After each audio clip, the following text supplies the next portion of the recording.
할렐루야, 좋은 날입니다. 4월도 벌써 중반에 넘어가고 있어요. 코로나도 한풀 꺾이는 것 같아서 좀 기쁨이 있습니다. 분명히 안 좋은 일이 있었으면 좋은 일이 다가올 거예요. 그렇기 때문에 이 나라뿐만 아니라 전 세계적으로 우리가 안 좋은 상황을 한번 겪었으니 분명히 좋은 날이 하나님께서 허락해 주실 줄 믿습니다. 좋은 일이 일어날 것입니다. 우리 이 시간에 사도신경하심으로 신앙 고백 드리겠습니다. 전능하사 천지를 만드신 하나님 아버지를 내가 믿사오며 그 외아들 우리 주 예수 그리스도를 믿사오니 이는 성령으로 잉태하사 동정녀 마리아에게 나시고 본디오 빌라도에게 고난을 받으사 십자가에 못 박혀 죽으시고 장사한 지 사흘 만에 죽은 자 가운데서 다시 살아나시며 하늘에 오르사 전능하신 하나님 우편에 앉아 계시다가 죄리로서 산자와 죽은 자를 심판하러 오시리라. 성령을 믿사오며 거룩한 공예와 성도가 서로 교통하는 것과 죄를 사하여 주시는 것과 몸이 다시 사는 것과 영원히 사는 것을 믿사옵나이다. 아멘. 오늘 함께 나누실 말씀은 창세기 28장 15절로 16절까지의 말씀입니다. 우리 말씀 함께 봉독하겠습니다. 내가 너와 함께 있어 네가 어디로 가든지 너를 지키며 너를 이끌어 이 땅으로 돌아오게 할지라. 내가 네게 허락한 것을 다 이루기까지 너를 떠나지 아니하리라 하신지라.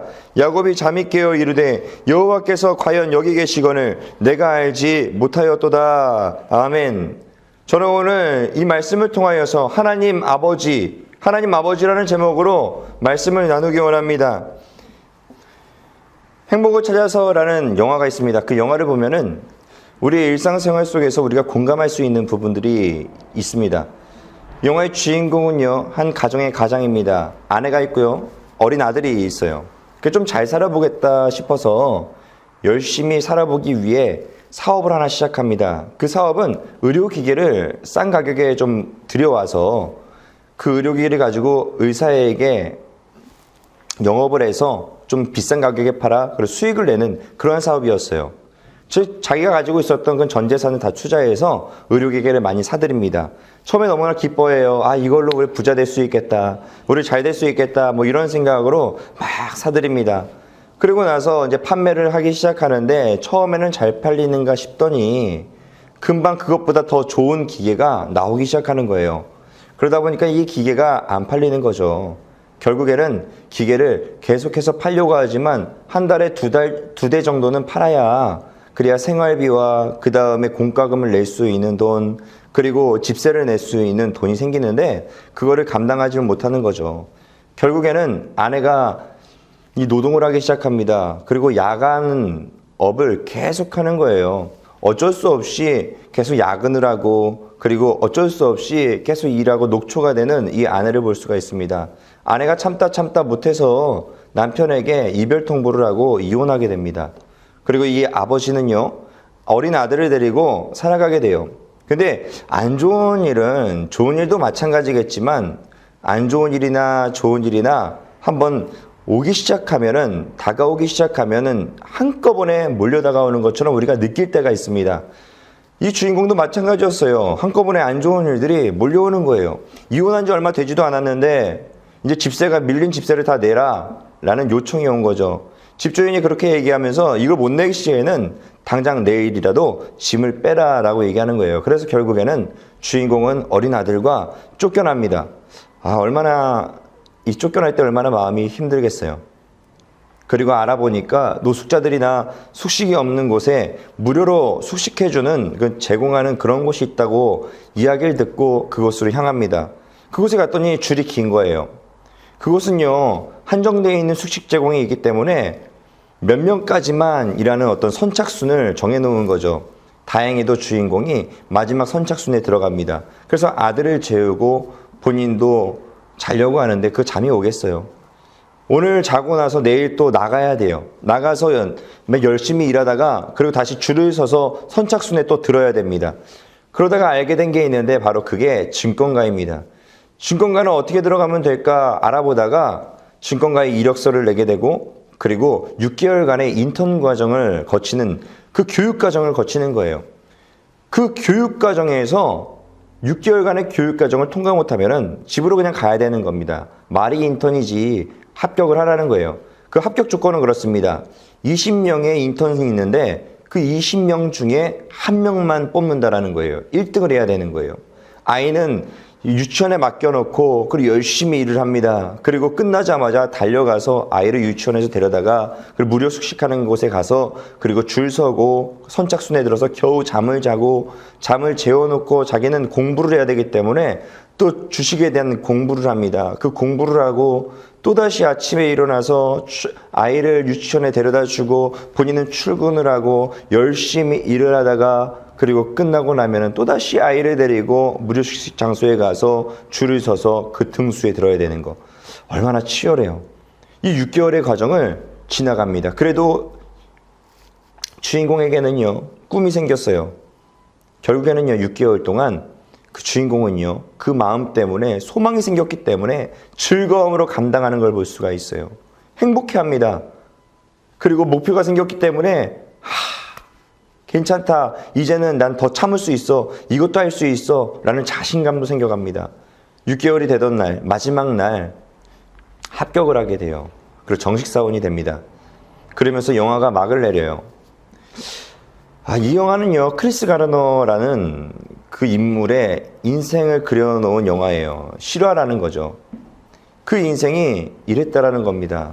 계속 어그러지고 또 낭망할 일들이 생기고 그리고 안 좋은 일들이 겹쳐서 일어나고 죽을 수밖에 없는 상황들이 계속 연속해서 일어나지만 그래도 아들을 붙들고 그래도 좋은 모습으로 계속 살아가는 이 주인공을 볼 수가 있다는 거죠.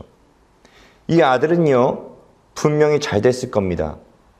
왜냐하면 이러한 아버지가 옆에 있었고 이러한 아버지를 보고 살았기 때문에 분명히 그 아들은요, 잘 됐을 거다라고 믿어 의심치가 않습니다. 왜냐하면은 자식들은 그 부모의 등을 보고 따라간다라고 해요. 그런 것처럼 자녀들은요, 그 부모의 등을 보고 그대로 살아가게 되는 겁니다. 성경의 인물 중에 야곱이라는 인물이 있습니다. 야곱은 제가 좋아하는 인물 중에 하나예요. 왜 야곱을 좋아하냐? 야, 비겁하고 그리고 비열한 그런 야곱을 왜 좋아하냐라고 얘기할 수 있겠죠.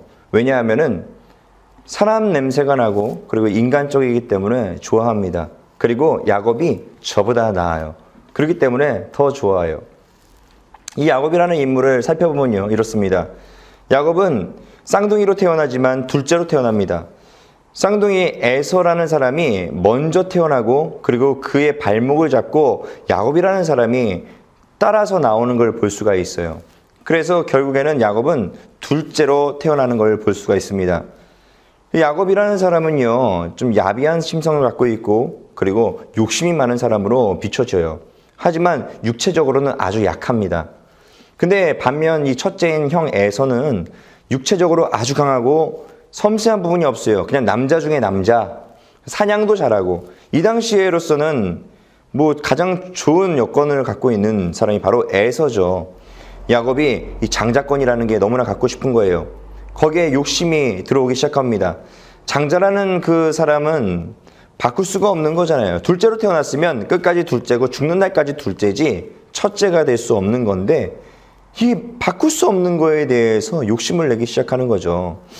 그래서 결국에는 야곱은 수단과 방법을 가리지 않고 어떻게든 내가 장자의 축복을 좀 내가 장자권을 내가 좀 가져야겠다라는 생각을 합니다. 그래서 첫 번째 했던 게 뭐냐? 에서 자기의 형이 날마다 사냥을 나가서 돌아올 때 배고프다라는 걸 알아요. 그날도 사냥을 나갔다가 돌아오는 길에 야곱은요, 그 길목에서 팥죽을 쓰고 있습니다. 팥죽 냄새가 나고 그 팥죽을 향해서 걸어온 에서가 야곱이 팥죽을 만들고 있다는 사실을 알고 야곱에게 요청하죠. 야, 팥죽 한 그릇만 나 좀 먹게 해줘 라고 얘기하는 거예요. 야곱이 이렇게 얘기합니다. 내가 그냥 줄 수는 없고 형이 갖고 있는 그 장자권, 그 장자권 나에게 줘.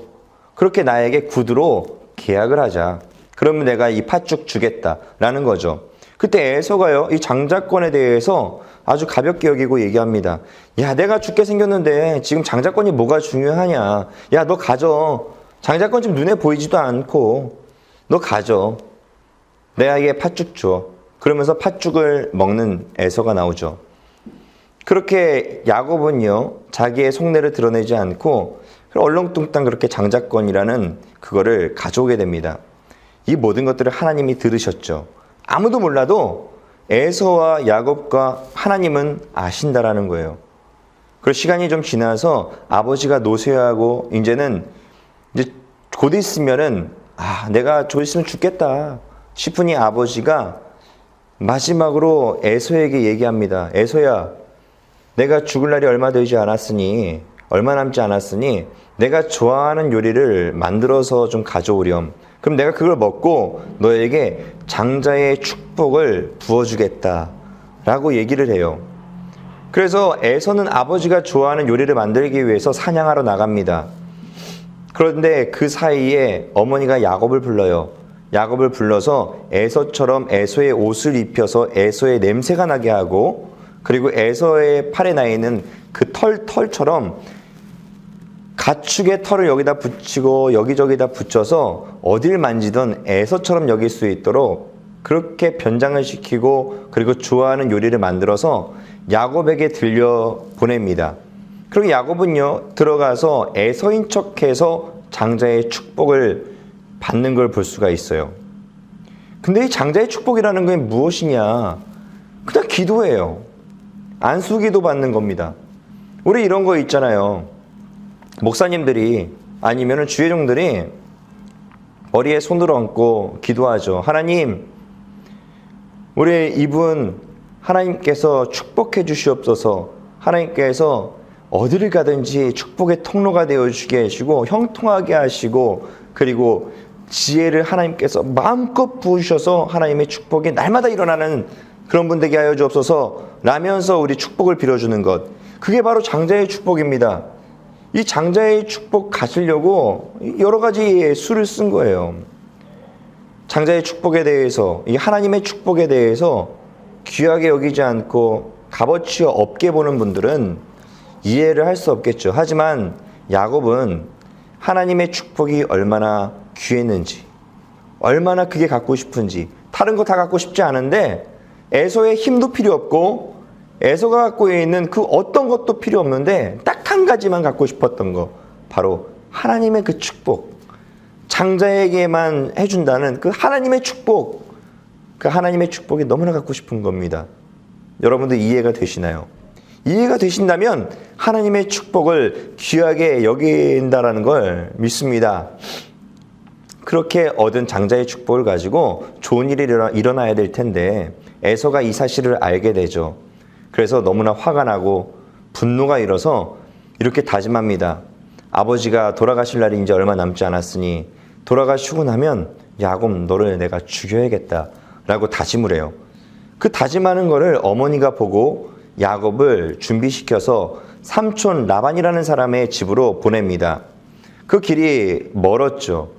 그 길을 어쩔 수 없이 야곱은 죽고 싶지 않아. 그래서 도망갑니다. 도망가면서 얼마나 힘들었을까요?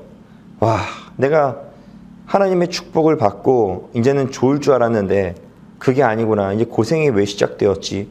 분명히 야곱도 좀 힘들었을 겁니다.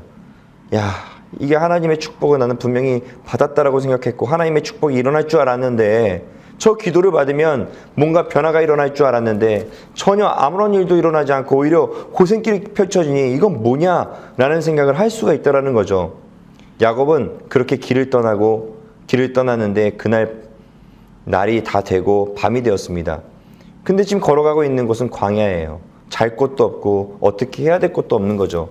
그래서 머리를 그냥 흙바닥에 기대고 그냥 자는 걸 볼 수가 있어요. 도라나 구에서 그냥 잠을 청하는 야곱을 볼 수가 있습니다. 이 잠을 자고 있는 야곱에게 하나님께서는요, 꿈에 나타나 말씀하십니다. 야곱에게 걱정하지 말아라, 염려하지 말아라 라는 말씀을 하는 걸 볼 수가 있습니다. 우리 창세기 28장 15절과 16절 말씀에 보면, 내가 너와 함께 있어 네가 어디로 가든지 너를 지키며 너를 이끌어 이 땅으로 돌아오게 할지라. 내가 네게 허락한 것을 다 이루기까지 너를 떠나지 아니하리라 하신지라. 야곱이 잠이 깨어 이르되 여호와께서 과연 여기 계시거늘 내가 알지 못하였도다. 아멘. 야곱이 잠에서 깨어나서 많은 부분이 달라졌습니다. 마음적으로 말이죠. 모든 생각들이 방향이 바꿔지고 틀어졌어요. 여태까지 자기 혼자라고 생각했는데 꿈에서 일어나 보니까 여태까지 나는 혼자가 아니었던 거예요. 날마다 야곱의 인생은요, 본인이 혼자라고 생각했어요. 본인은 약한 사람이고 자기는 힘도 없고 여리고 이러한 인물이기 때문에 매일마다 뭔가 얻어내려고 하거나 그러려면 야비할 수밖에 없는 거죠. 비겁할 수밖에 없는 겁니다. 그렇게 해서라도 살아남아야 하기 때문에 그러한 야곱의 인생, 야곱은 그렇게 살아갔어요. 비겁하게 살고 나면 어떤가요? 두렵죠. 마음적으로 힘들고 괴롭고 그리고 혼자라는 생각에 외롭고. 근데 하나님이 늘 여기 계셨고 지금도 계시다라는 걸 알고 난 후부터, 그리고 하나님이 말씀하시기를 내가 너와 함께 하겠다라고 말씀하시니 야곱의 마음 가운데에는 이제 더 이상 비겁할 필요도 없는 겁니다. 더 이상 야곱이 두려워할 이유도 없는 거예요. 하나님이 날마다 함께하고 있으니 외로워할 이유도 없는 겁니다. 당당한 야곱을 볼 수가 있어요. 이제는 괜찮아지는 야곱의 인생을 볼 수가 있습니다. 그렇게 다짐을 하고 하나님이 나와 함께 한다라는 것을 깨닫고 나서 당당해진 야곱이 이제 라반의 집을 향해서, 목적지를 향해서 또 걸어갑니다. 그렇게 걸어서 라반의 집에 결국엔 도착을 해요. 도착하자마자 처음 본 여성이 있는데 바로 라반의 둘째 딸 라헬을 보자마자 첫눈에 반하는 걸 볼 수가 있습니다. 그리고 나서 삼촌 라반을 대하죠. 삼촌 라반을 대하자마자 얘기합니다. 삼촌, 제가 사실 여기 오자마자 본 여자가 있는데 바로 삼촌의 둘째 딸 라헬입니다. 그 라헬을 제게 주십시오. 그러면은 저에게 아내로 주신다면, 그렇게 허락하신다면은 제가 삼촌에게 7년 동안 아무것도 받지 않고 봉사하겠습니다. 그렇게 살아가겠습니다. 라고 얘기를 해요. 삼촌이 너무나 믿지는 것도 아니고 하다 보니 너무나 좋아서 이렇게 얘기를 하죠. 야, 내가 다른 사람에게 주는 것보다 너에게 주는 게 당연히 좋지. 내가 믿을 만한 너에게 주는 게 얼마나 좋냐. 걱정하지 마라. 내가 너에게 라헬을 줄게. 7년 동안 우리 함께 지내자. 라고 하고 7년 동안 열심히 살아갑니다. 행복하게 살아가요. 라헬과 결혼할 생각에 너무나 기쁩니다. 그렇게 얼마 되지 않은 것 같은데 벌써 7년이 다 지나가 버렸어요. 그 7년이 지나가고 라헬을 이제 맞이하는 날이에요. 아내로 결혼하는 날입니다. 잔치를 벌이고 그리고 마음껏 술도 먹었겠죠. 마음껏 여러 가지 음식도 먹고 배부르고 졸립고 여러 가지의 상황이었을 겁니다. 그런 상황에서 방에 들어가 이제 기다리고 있는데 라반이라는 사람이 자기의 첫째 딸인 레아를 들여보내는 거예요. 그래서 일어나 보니까, 야곱이 일어나 보니 레아와 동침을 하고 밤중에 잠을 이루었던 거죠. 너무나 화가 나고 너무나 분노가 나는 거예요. 내가 7년 동안 라헬을 위해서, 둘째 딸인 라헬을 위해서 내가 이렇게 봉사하고 아무것도 받지 않았는데 레아를 나에게 들여보내서 아내로 삼으라는 게 너무나 못 받아들이는 거죠. 그래서 따져 묻습니다.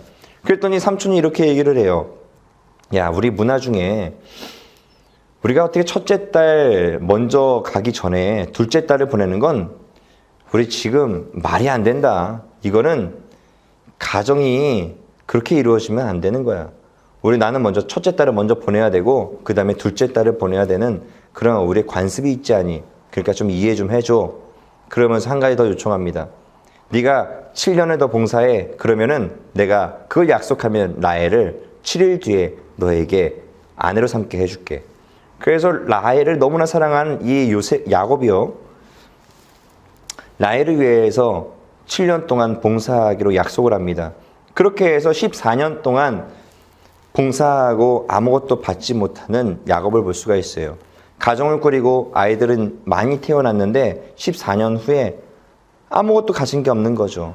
이제 나가서 독립을 하고 본인의 가정은 좀 계속해서 이루어가길 원하는데 아무것도 없다 보니 야곱이 그냥 달라고 할 수는 없고, 여태까지 무보수로 그냥 봉사한 거기 때문에 달라고 할 수는 없고 삼촌에게 이렇게 요청합니다.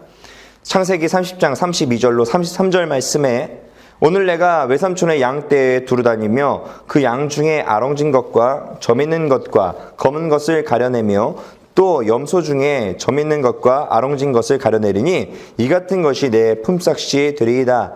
후일에 외삼촌께서 오셔서 내 품삯을 조사하실 때에 나의 의가 내 대답이 되리이다. 내가 혹시 염소 중 아롱지지 아니한 것이나 점이 없는 것이나 양 중에 검지 아니한 것이 있거든 다 도둑질하는 것으로 인정하소서. 아멘.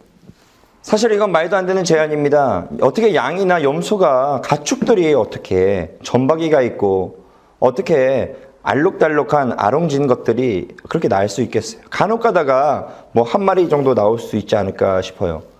그런 것들을 좀 제안하는 거예요. 야곱의 제안은요, 믿음에서 나온 제안입니다. 내가 이렇게 꿈을 꾸고 하나님께서 이거 다 듣고 계시고 내 옆에 계시기 때문에 이 말에 대해서 하나님께서 역사하실 거야 라는 믿음 없이는 사실 얘기할 수 없는 부분이었을 거라고 생각되어집니다. 이 말을 들은 라반은 손해볼 게 하나도 없기 때문에 오케이예요. 그래, 좋다. 너 나중에 다른 소리 하지 말아라. 그리고 돌아가는 라반을 볼 수 있습니다. 그 다음 날부터 부단히 야곱이 바빠요. 왜냐하면 튼튼한 양들과 그 다음에 약한 양들을 좀 구분해 놓습니다. 그 튼튼한 양들이 물을 먹거나 밥을 먹거나 아니면 이동하는 경로에 어떠한 것들을 놔두냐, 알록달록한 나뭇가지들이나 아니면은 점박이 나뭇가지들, 막 무늬가 있는 나뭇가지들을 그 앞에다가 놔둬서 보면서 물을 먹고 보면서 밥을 먹고 보면서 다닐 수 있도록 여기저기다 놔두는 거예요. 근데 약한 가축들이 다니기 시작하면 그곳에는 그 가지들, 알록달록한 가지들이나 이런 것들을 다 치워버리는 거죠. 나중에는 재산이 많아져서 정당하게 벌어서 그렇게 나오는 모습을 볼 수가 있습니다. 야곱의 인생은 달라진 거예요. 야곱은 여태까지 자기의 힘으로 하려다 보니까 날마다 두려워하고 외로워하고 그리고 걱정하고 날마다 그랬던 인생에서 완전히 바뀐 겁니다. 이제는 하나님을 의지하고 나니까 너무나 기쁜 거예요. 하나님이 하시는데 나는 그냥 믿음으로 선포하면 되는 거죠. 우리가 믿음으로 선포할 때 하나님께서 들으신다는 걸 믿으시기 바랍니다. 하나님께서는 우리의 선포를 들으세요. 우리의 각오를 들으세요. 우리가 어떠한 마음으로 사는지 하나님이 엄청나게 중요하게 여긴다는 걸 기억하시기 바랍니다. 그렇기 때문에 여태까지 물불 가리지 않고 야비하게 살았던 인생에서 야곱은요, 그러한 믿음이 있기 때문에 바뀌었다라는 것을 기억하셔야 합니다. 야곱은 이전 삶보다 하나님을 의지하는 삶이 더욱 당당하고 행복하다라는 것을 알 수가 있다라는 거예요. 야곱이 이래서 좋은 겁니다. 만약에 야곱이 자기의 인생이 흠이 많기 때문에 자기가 너무나 야비하기 때문에 나는 원래 이래 그러면서 정당화하는 인물이었다면, 그러면서 바뀔 생각이 없었던 인물이었다면 좋아할 이유가 하나도 없죠. 아주 형편없는 인생이죠. 근데 야곱은요, 하나님의 존재라는 걸 느끼고 하나님의 존재를 인식한 순간부터 자기의 인생에 살아오는 그 방향을 모두 바꾸는 것을 볼 수가 있습니다. 내 중심에서 이제 하나님 중심으로, 나 혼자가 아니라 이제 하나님과 같이, 이제 내 능력의 그 수치를 가지고 살아가는 게 아니라 하나님의 능력의 수치를 가지고 살아가는 이 믿음을 볼 수가 있다는 걸 기억하시기 바랍니다. 누구나 실수할 수 있어요. 누구나 실수하다가 또 깨달을 수 있습니다. 하지만 누구나 실수했지만 알았지만 바꾸는 사람이 별로 없습니다. 야곱이 대단한 이유는 여기에 있어요. 아주 형편없는 인생이라고 얘기할 수 있지만, 아주 별 볼 일 없는 인생이라고 얘기할 수 있지만, 야곱은 바꿨다라는 거예요. 방향을 바꿨다라는 겁니다. 내가 원래 살아가는 방식에서 내가 살아가는 방식이 아니라 하나님이 원하는 방식으로 바꾼 사람이 바로 야곱이라는 것을 기억하시기 바랍니다. 그렇기 때문에 우리가 성경을 통해서 믿음의 선진 중에 야곱을 놔두고 우리가 배워가는 것이고, 야곱을 통해서 우리가 교훈을 얻는다는 걸 기억하셔야 합니다. 야곱은요, 그렇게 인생을 바꾸는 그 힘든 작업을 한 겁니다. 똑똑하고 성실하고 청렴하고 존경의 대상이었던 바리새인들과 서기관들을 아실 거예요. 이 사람들은요, 사람들보다 뛰어나다, 사람들보다 나는 다르다, 다른 사람들과 저 사람들과 나는 달라. 왜? 나는 청렴하거든.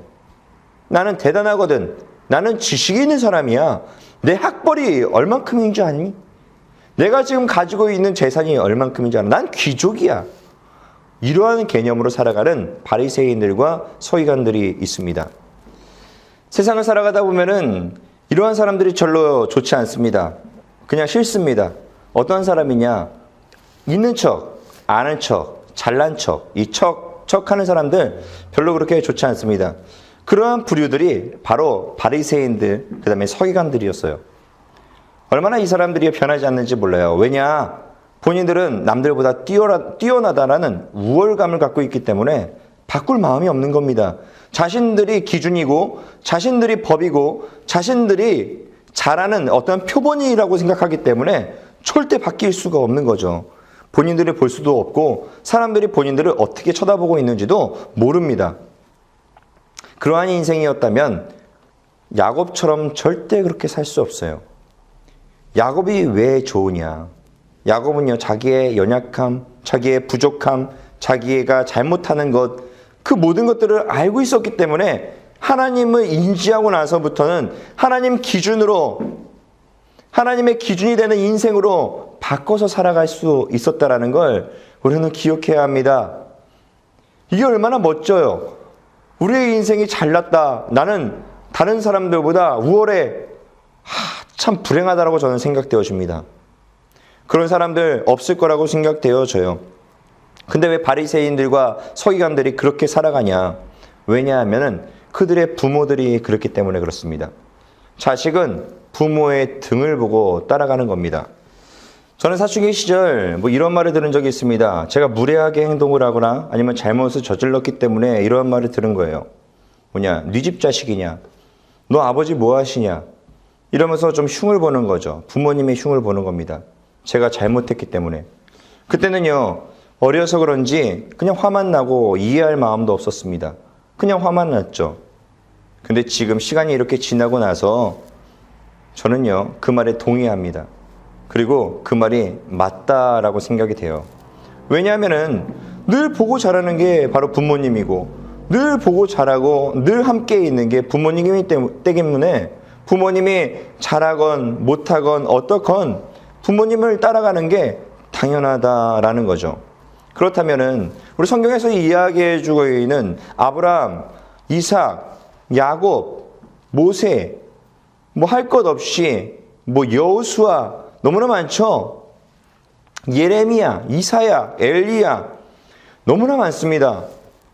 이러한 사람들은 존경받는 이유, 우리에게 롤모델이 될 수 있는 이유가 바로 이들의 부모님은 남달랐느냐? 아니요. 이들의 부모님도 우리와 마찬가지로 흠이 많고 사람이기 때문에 부족한 부분도 많고 실수도 많았던 분들이에요. 그렇지만 이들이 달랐던 이유는 한 가지입니다. 육신의 부모를 따라간 게 아니라 바로 하나님 아버지의 등을 쫓았다라는 게 달랐다는 것을 기억하시기 바랍니다. 우리도 달라질 수 있어요. 만약 긍정의 삶을 살고 싶어요. 능력의 삶을 살고 싶습니까? 축복의 삶을 살고 싶나요? 아니면은 날마다 형통이 이루어지는 요셉과 같은 인생, 날마다 능력이 일어나는 그러한 인생, 그러한 인생을 원한다면은 우리가 지금 쫓고 있는 그 시선을 돌려야 되는 겁니다. 성공을 향해서 날마다 쫓아가는 그 성공의 등을 보면서 쫓아가는 그 시선을 옮기는 거예요. 날마다 어떻게든 내가 저거를 취할 거야 라는 욕구를 가지고 살아가는 그 시선을 옮기는 겁니다. 부모를 향하던 눈도 옮기는 거예요. 바로 하나님의 등에 시선을 두는 겁니다. 하나님께 시선을 두고 날마다 살아가면 우리에게 긍정도 우리의 것이고 감사할 일도 우리의 것이고 형통도 우리의 것이 되고 축복도 우리의 것이 된다는 것을 믿으셔야 합니다. 믿으시기 바랍니다. 하나님께서는 그렇게 이루어 가시는 분이라는 걸 기억하시길 바랍니다. 하나님은 늘 우리 곁에, 내 곁에 계시다라는 것을 말이에요. 나는 따라가기로 결정하고 그리고 내가 쫓고 있는 그 시선을 하나님께 그냥 옮겨 놓기만 하면 된다라는 걸 기억하셔야 합니다. 창세기 28장 16절 말씀에 여호와께서 과연 여기 계시거늘 내가 알지 못하였도다. 여호와께서 과연 여기 계시거늘 내가 알지 못하였도다. 여호와께서 과연 여기 계시거늘 내가 알지 못하였도다. 여호와 하나님께서 나와 우리와 함께 계시고 함께 하십니다. 그 하나님의 등을 쫓아 날마다 하나님의 축복과 하나님 부으시는 은혜가 내 것이 되는 인생이 되시기를 그렇게 축원합니다. 기도하겠습니다. 사랑과 은혜가 많으신 하나님 감사합니다. 하나님께서 우리 놀라운 교회 성도님들 또한 이 예배를 드리고 있는 많은 분들 가운데 하나님의 축복이 임하게 하시고 하나님의 등을 보며 하나님의 말씀을 보며 하나님을 향하며 날마다 살아갈 때 그때 하나님의 놀라운 축복과 은혜와 또한 심령에서는 날마다 감사가 넘쳐나는 일들이 가득할 수 있도록 하나님 역사해 주옵소서. 현재의 고난은 장차 우리에게 올 그 축복과는 비교할 수 없다라는 것을 우리가 아버지 안에 압니다. 그 믿음 가지고 살아가오니 주께서 이루어가 주시고 이 한 주간 뿐만 아니라 이 한 해 뿐만 아니라 우리의 인생 가운데 하나님의 역사가 날마다 일어나게 하여 주옵소서. 감사하며 예수님의 이름으로 기도드렸습니다. 아멘. 놀라운 교회 소식을 알려드립니다. 놀라운 교회는 이제 코로나 여파가 좀 수그러들고 있기 때문에 상황을 봐서 예상하고 있는 시간 5월 3일에는 그때부터는 우리 예배를 함께 모여서 드리고자 합니다. 5월 3일 예정일입니다. 먼저는 주일 예배 먼저 함께 드렸으면 합니다. 우리 11시에만 주일 예배를 드리고자 합니다. 11시 예배 함께 나와서 예배 드릴 수 있기를 그렇게 바랍니다. 그리고 만약에 괜찮다, 코로나가 이제 좀 사그러들고 괜찮아졌다라고 판단이 되어진다면 모든 예배를 이제 시작할까 합니다. 그래서 기억해 주셨으면 좋겠고요. 만약에 그렇게 되기를 기도해 주시기를 부탁드립니다. 우리 기도하고 마치겠습니다. 사랑과 은혜가 많으신 하나님 감사합니다. 하나님께서 오늘도 허락하셔서 이렇게 예배케 하시고 또 하나님의 예배함으로 우리 가운데 은혜가 넘치게 하시고 하나님의 은혜로 인하여 우리가 앞으로 날마다 축복이 일어날 것을 기대합니다. 오늘 또한 아버지 하나님께 드려지는 이 예배뿐만 아니라 이 예배를 통하여서 드려지는 예물도 있습니다. 주중에 드려진 예물이나 아니면 이 오늘 예배 가운데 드려진 예물, 이 예물을 기억하여 주시고 하나님께서 받아서 사용하여 주시며 하나님께서 그 손길마다 복에 복을 더하여 주셔서 30배, 60배, 100배 그 이상의 축복이 일어나고 넘쳐날 수 있도록 하나님께서 축복의 축복을 부어 주옵소서. 감사드리며 주께서 책임져 주시기를 간절히 부탁드리고 간절히 원하며 예수님의 이름으로 기도드렸습니다. 아멘. 지금은 우리 주 예수 그리스도의 무한하신 은혜와 하나님 아버지의 극진하신 사랑과 보혜사 성령님의 감동감화 인도 축복 내주 교통하심이 오늘 예배를 드리고 돌아가는 그래서 우리 한 주간 동안에 살아가는 우리 놀라운 교회 성도님들 그리고 또 모든 분들 가운데 날마다 하나님의 축복이 일어나기를 간절히 축원하옵나이다. 아멘. 할렐루야. 우리 하나님께 감사의 영광의 박수 올려드리겠습니다. 한 주간뿐만 아니라 날마다 하나님의 축복으로 인하여 기쁨이 넘쳐나시기를 그렇게 축복합니다.